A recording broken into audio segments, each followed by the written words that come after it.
манай жинлүүрийнхэн. За жинлүүр маань та нарын энерги 10 дугаар орон зай буюу одоо нөгөө нэг аягныхаа хамгийн оргил дээр ирчихсэн байгаа. Энэ бол хамгийн сайхан байрлал.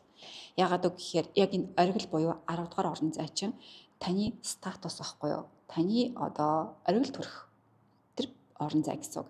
Тэгэхээр та ямар оргил төрмээрэн та тэр оргил төрөх тэр орон зай чинь идэвчж байгаа энерги. За энийг яаж ингээнээр ойлгох вэ гэхээр таны ажилтай холбоотой энерги идэвчнэ.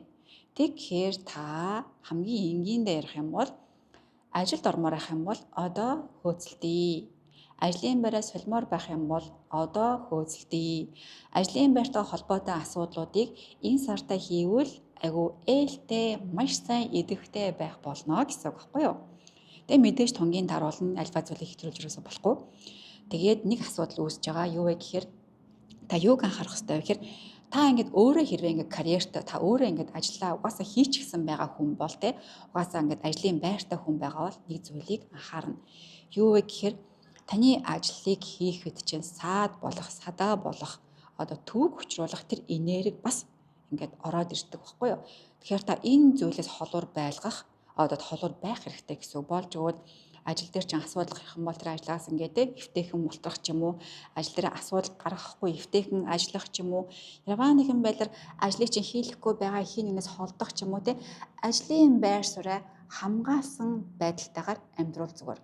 А хэрвээ та ажилгүй гэртээ суудаг байх юм бол та гэртээ өөрөө те гэрийнхаа ямар одоо статустай байдгийг тэр статусаас хамгаалах хэрэгтэй байхгүй. Та ингээд айлын ах хүн бол те яг ах хүнийхээ үүргийг сайхан гүйцэтгэж ах хүнийхээ нэр хүндийг айгүй зөөр авч явж үлдэх хэрэгтэй гэсэн. Айл гэрийн аав хүн байх юм бол аав шиг сайхан ноён нуруулаг ухаалаг уужуу байгаарай гэсэн үг байхгүй юу.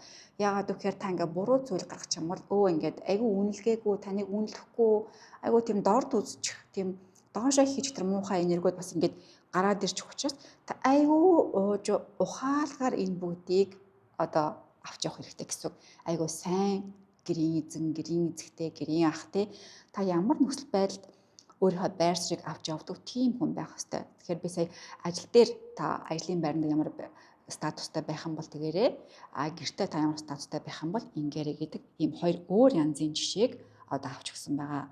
Хэрвээ та бүр тис ондоо хэрвээ та бүр багш хийдэг бол таныг багшилж байхад чинь багшилж явах тэр явцын дундуур чинь хэн нэгэн садаа болох юм бол тэр сатаанд нь битээ та өртөөрэй. Өөрийнхөө багшийнхаа байр суурийг гоё авч үлдээрэй гэсэн одоо ийм зөвлөгөө гэж ойлгоорой. За одоо ингээд манай жинлүүрийнхэн маань энэ зөвлөгөөг дагах юм бол энэ сарыг айгуу сайхан даваад айгуу гоё байр суурийтайгаар өнгөрөөж ирээдүгөө одоо ирээдүйнхээ фундаментыг тавиад эмоцороо сэтгэл хөдлөлөөр ирээдүгөө залж чадна гэсэн. За одоо манай хилэнцийнхэн. За хилэнцийнхэн маань яах вэ? Хилэнцийнхэн маань та нар маань болохоор одоо ямар энерги рүү шилжиж орж ирж байгаа гэхээр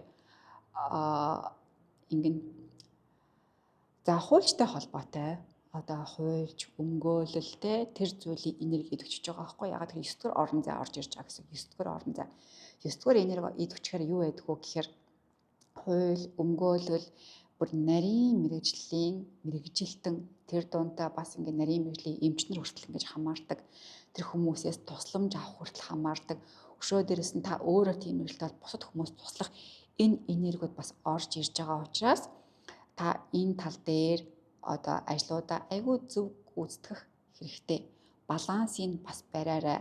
Айгүй сайн холбоо сүлбээ үүсгээрэй. Яагаад гэвэл үр өгөөж өгөх магадлал маш өндөр байгаа. Тэгээд түүний ташрамд одоо 9 дугаар орон зай чинь та ингээд маш их мэдлэг хурааж авдаг, гадаад дотоод руу явдаг, хөлийн чанд руу явдаг, бүр гадаадд ингээд суушид амьдардаг тэр энерги бас идэвхждэг учраас интеклийн ажлуудаа бас идэвхжүүлээд хөөцдөл бас маш сайн эерэг байгаа. За тэгэхээр мэдээж гадаад явъя гэж бодсон айгүй олон хүмүүс байдаг болохоор гадаад явах тэр эрчмийг эрчимжүүлэх гэх юм бол шууд бархас байд гарагтай холбогдно. Яаж вэ гэхээр бархас байд гараг маань өөрөө бас ингээд гадаад ертөнцийг ингэж одоо холбож өгдөг энерги багхгүй. Тэгэхээр бархас байд гараг маань та миний одоо эх сард те энэ хүслүүдийг минь гадаадтай ингэж холбоож миний энэ аяллуудыг бүтээж өгөөч гэдгийн залбирлуудыг бас үйлдэл зүгээр. Мэдээж та нарийн мэрэгжлийн эмч нартай холбогдож асуудлуудаа шийдэх гэж байгаа бол тэр эмч нарыг туслаж өгөөсэй. Өшөө дээрээс нь энэ ингээд тусдын болж өгөөсэй. Бурхаас бидгарыг ингэж бас залбируул бас маш тэмтэй байгаа. За одоо хилэнц уучлаарай. Одоо болохоор номынхан. За номынхан маань яаж байгаа вэ гэхээр та нар маань Тэнгэрийн зургийн 8 дугаар орон зайраа орж ирж байгаа. 8 дугаар орон зайраа орж ирэхээр та нар шууд утгаараа хүний санхүүгээр санхүүжих боломжтой ийм нэр орж ирж байгаа. Тэгэхээр хин нэг нь танд мөнгөө зээлүүлж гэх юм уу те эсвэл миний мөнгөөр одоо тэгээд ингээд үг гэх юм бол бас битгий шууд битгий үгүй гэж хэлэхээрээ бодолцож үзээрэй те айгүй айтайхан юм бол бас оролдоод үзэхэд бас илүүтэхгүй юм болов уу битгий шууд үгүй гэж хэлчихээрэй л гэж одоо зөвлөмөр яагаад нь яг угаасаа хүний мөнгө гэдэг хүний зүйлээр одоо хөрөнгөж болох үз ийм энерги орж ирж байгаа байхгүй юу. За тэгээд дайвар ямар энерги орж ирж байгаа гэхээр аюу их тийм одоо хүсэл тачаалын энерги бас орж ирж байгаа. Хүсэл тачаал гэдэг нь ингээд зүгээр хайрлаад байгаа хайр биш. Үнэхэрийн дотроос ингээд бүр хүсээд галуулан хайр юм уу те бүр ингээд улаанаараа дөрүүлцэх тэр энерги байгаа болохоор бити яг мэдээж эн чинь гоё л доо гэд хүнийг хүсэж хайрлаж те ингэж дотнд хайрцаанд орно гэдэг энерги мэдээж гоё. Гэхдээ тэр энергинд хит автаад бас хүсээгүй жирэмслэлтийг бас болгочоо. Эсвэл бүр эсрэгээрээ та ингээд биеэ барихгүй бас хин нэгний хүчээр тэгээд бас те бас таагүй эвгүй байдалд оруулчоо. Тэр бас энийг бас айгүй анхаарч явал зүгээр. Тэгээд хилэнцийнхэн манд бас юу ингэж бас зөвлөмөр юм гэхээр та нар сэтгэл зүгээ бас айгүй хянжаавал сэтгэл зүйдээ бас жоохон ингээд анхаарал тавиул маш сайн байна. Өөрийгөө маш тайван болгохыг хичээе. Хэрвээ та өөрөө сэтгэл зүйч байх юм бол таны одоо танаас тусламж авах гэж байгаа маш олон хүмүүс та тусдын болох тэр бололцоо энэ сард маш ихээр нэгдэж байгаа учраас таны хувь бичиг маш их хувь нэмэртэй байх болох нэ.